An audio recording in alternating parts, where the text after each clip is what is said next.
Hi നമസ്കാരം. ഓട്ടോഫൈ life ഒക്കെ നമ്മുടെ ചാനലിലേക്ക് എല്ലാവർക്കും സ്വാഗതം.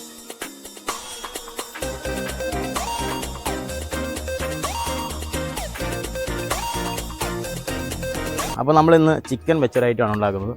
കൂടുതലും ഇംഗ്ലീഷുകാരുണ്ടാക്കുന്നൊരു ഐറ്റമാണ് ചിക്കൻ ബേക്ക് ചെയ്ത് കഴിക്കുക എന്ന് പറയും. അവർ കൂടുതലും ചിക്കൻ ബേക്ക് ചെയ്താണ് കഴിക്കുന്നത്. അവർ ഓവനിൽ വെച്ച് അധികം മസാലയൊന്നും ഇല്ലാതെ ഒന്ന് ബേക്ക് ചെയ്ത് കഴിക്കുക. അപ്പം അവർ ബേക്ക് ചെയ്യുന്ന കൂട്ടത്തിൽ നമ്മുടെ പൊട്ടറ്റോയും തക്കാളിക്കായും ക്യാരറ്റും എല്ലാം ഇതിൻ്റെ കൂട്ടത്തിൽ തന്നെ ബേക്ക് ചെയ്തിട്ട് ആണ് അവർ കഴിക്കുന്നത്. പക്ഷേ നമ്മൾ നമ്മുടേതായിട്ടൊരു വേർഷനിൽ ബേക്ക് ചെയ്തതിന് ശേഷം ചെറുതായിട്ടൊന്ന് ഫ്രൈ കൂടെ ചെയ്തെടുക്കുന്ന ഒരു ചിക്കനാണ്. അതിന് നമ്മൾ പ്രത്യേകിച്ച് പേരൊന്നുമില്ല, നമുക്കൊരു മന്ദാകിനി ചിക്കൻ എന്നതിന് പേരിടാം. അപ്പോൾ നമ്മൾ ചിക്കൻ ഫുള്ളായിട്ടാണ് എടുത്തിരിക്കുന്നത്. നമുക്ക് ആദ്യം ഈ ചിക്കൻ ഒന്ന് വരഞ്ഞെടുക്കാം. അവർ ഓവനിലാണ് ബേക്ക് ചെയ്യാൻ വെക്കുന്നത്. പക്ഷെ നമ്മൾ നോർമലി നമ്മളിപ്പം കേക്കൊക്കെ ബേക്ക് ചെയ്യുമല്ലോ ചെമ്പിൻ്റെ അകത്തൊക്കെ, അതുപോലെ നമ്മൾ നോർമൽ രീതിയിലൊന്ന് ചെറിയ രീതിയിൽ നമുക്ക് എല്ലാവർക്കും പെട്ടെന്ന് ഉണ്ടാക്കിയെടുക്കാൻ പറ്റുന്ന രീതിയിലുള്ളൊരു രീതിയിൽ ബേക്ക് ചെയ്തെടുക്കാം. നമുക്ക് അതിനാവശ്യം മസാല സെറ്റ് ചെയ്യാം. കുറച്ച് മഞ്ഞൾ പൊടി എടുത്തിട്ടുണ്ട്, അതുപോലെ മല്ലിപ്പൊടി ഇട്ട് കൊടുക്കാം, കാശ്മീരി ചില്ലി, ഗരം മസാല, കുരുമുളക് പൊടിയുണ്ട്, ഉപ്പ്, വിനാഗിരിയും നമുക്ക് നല്ലപോലെ മിക്സ് ചെയ്തെടുക്കാം. വെള്ളം ഒഴിച്ച് കൊടുക്കുന്നു, ജ്യൂസ് വരില്ല. നമുക്ക് നമ്മുടെ മസാലയൊക്കെ നമ്മുടെ ചിക്കനിലേക്ക് പരട്ടി കൊടുക്കാം. നമ്മൾ വരഞ്ഞിരിക്കുന്ന വരയെ അതിൻ്റെ അകത്തൊക്കെ നല്ലപോലെ നമുക്ക്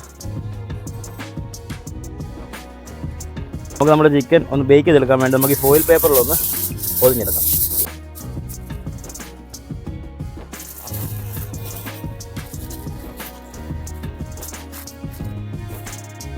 പാത്രത്തിലേക്ക് കുറച്ച് വെള്ളം ഒഴിച്ചു കൊടുക്കാം. അപ്പോൾ നമുക്കൊരു ബേസ് വെച്ച് കൊടുക്കാം. അപ്പച്ചമ്പിൻ്റെ ഒരു തട്ടെടുത്തിട്ടുണ്ട്, അതിൻ്റെ മേളിൽ വെച്ചാൽ നമുക്കൊരു 10 മിനിറ്റ് അടച്ചു നോക്കാം. നമ്മുടെ ബേക്ക് ചെയ്യാനുള്ള പാത്രമൊക്കെ റെഡി ആയിട്ടുണ്ട്. ചിക്കൻ ഇതിലേക്ക് വെച്ച് കൊടുക്കാം. അതിൽ നല്ലപോലെ ഒന്ന് ആവി കയറി റെഡിയായി വരട്ടെ.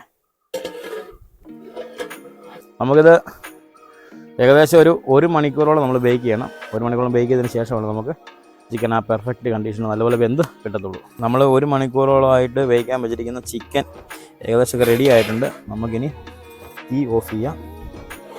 ജസ്റ്റ് ഒന്ന് ചൂടാറിയിട്ട് നമുക്ക് എടുത്ത് ഫോയിൽ പേപ്പറൊക്കെ ഒന്ന് തുറന്ന് നോക്കാം. അടിപൊളിയായിട്ടുണ്ട്. അതിൻ്റെ ജ്യൂസൊക്കെ ഇറങ്ങി അടിപൊളിയായിട്ട് കണ്ടുകൊണ്ട് നല്ല കറക്റ്റ് പരുവത്തിലാണ് വന്നിരിക്കുന്നത്. ഉരുളി വെച്ചിട്ടുണ്ട്, ഓയിൽ ഒഴിച്ചു കൊടുക്കാം.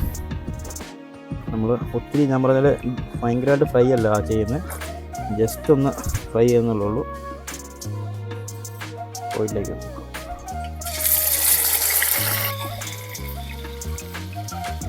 ജസ്റ്റ് ഒന്ന് മറിച്ച് കൊടുക്കാം. ഇപ്പോൾ ഇത് 6 പായ്ക്കുള്ള കോഴിയായി കേട്ടോ. നമ്മൾ മറിച്ചിട്ടപ്പോഴത്തേക്ക് നമ്മൾ വരഞ്ഞുകൊണ്ട് 6 പായ്ക്ക് കോഴിയായി. ചിക്കൻ എല്ലാം റെഡി ആയിട്ടുണ്ട്. പാത്രത്തിലേക്ക് നമ്മൾ മലയാളികൾക്ക് എന്തെങ്കിലും കഴിക്കണമെങ്കിൽ ഇച്ചിരി ഗ്രേവിയൊക്കെ വേണമല്ലോ. അപ്പോൾ നമ്മൾ ചിക്കൻ വറുത്ത എണ്ണ ശകലമുണ്ട്, അതുപോലെ തന്നെ ചിക്കൻ ബേക്ക് ചെയ്ത് ചിക്കനിൽ നിന്നിറങ്ങിയ ചിക്കൻ്റെ ജ്യൂസ്, അതിലാണല്ലോ ചിക്കൻ്റെ സത്ത് ഫുള്ളിരിക്കുന്നത്. അപ്പോൾ അത് നമ്മൾ കളയുന്നില്ല, അതുപോലെ ഈ എണ്ണയിലേക്ക് ഇട്ട് കൊടുക്കും. ചിക്കൻ മസാല കൂട്ടിയപ്പം ജിഞ്ചർ ഗാർലിക് പേസ്റ്റ് ഒന്നും ഇട്ടില്ലായിരുന്നു. നമുക്ക് ഈ ഗ്രേവിക്കകത്ത് ഒരു ശകലം ജിഞ്ചർ ഗാർലിക് പേസ്റ്റ് കിട്ടും. ഉപ്പിട്ട് കൊടുക്കാം. സവോള ഏകദേശം വരന്ന് വന്നിട്ടുണ്ട്. നമുക്ക് ഇതിലേക്ക് നമ്മുടെ ചിക്കൻ ബേക്ക് ചെയ്ത ചിക്കൻ്റെ ജ്യൂസ്,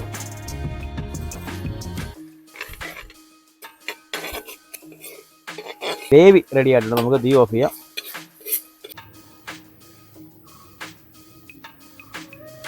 അപ്പോൾ നമുക്ക് നമ്മുടെ ചിക്കൻ ഒന്ന് ടേസ്റ്റ് ചെയ്ത് നോക്കാം. നമ്മളുണ്ടാക്കിയ ഗ്രേവിയുടെ കൂട്ടിച്ചാലും അടിക്കണം. ആ ഗ്രേവിയോടെ ചെന്നപ്പോഴത്തേക്കും അടിപൊളിയായി, സൂപ്പറായിട്ടുണ്ട്. എല്ലാവരും ഒന്ന് ട്രൈ ചെയ്ത് നോക്കണം. ക്രിസ്മസൊക്കെ ചുമ്മാ ഇരിക്കുമ്പോഴത്തേക്ക് എല്ലാവർക്കും അവധിയൊക്കെ ആയിരിക്കുമല്ലോ. അപ്പം 1.5 കിലോ താഴെയുള്ള ചിക്കനെ വാങ്ങിക്കുള്ളൂ, എന്നാലും നമുക്ക് നല്ലപോലെ വെന്ത് കിടത്തുള്ളൂ. അപ്പോൾ എല്ലാവരും ഒന്ന് ട്രൈ ചെയ്ത് നോക്കുക. ട്രൈ ചെയ്ത് നോക്കുക. അഭിപ്രായങ്ങൾ ഞങ്ങളെ കമൻറ്റിൽ അറിയിക്കുക. ഞങ്ങളുടെ ചാനൽ, ഞങ്ങളുടെ വീഡിയോസ് ഇഷ്ടപ്പെട്ടാൽ ഞങ്ങളുടെ ചാനൽ സബ്സ്ക്രൈബ് ചെയ്യുക, ലൈക്ക് ചെയ്യുക, ഷെയർ ചെയ്യുക. Thank you.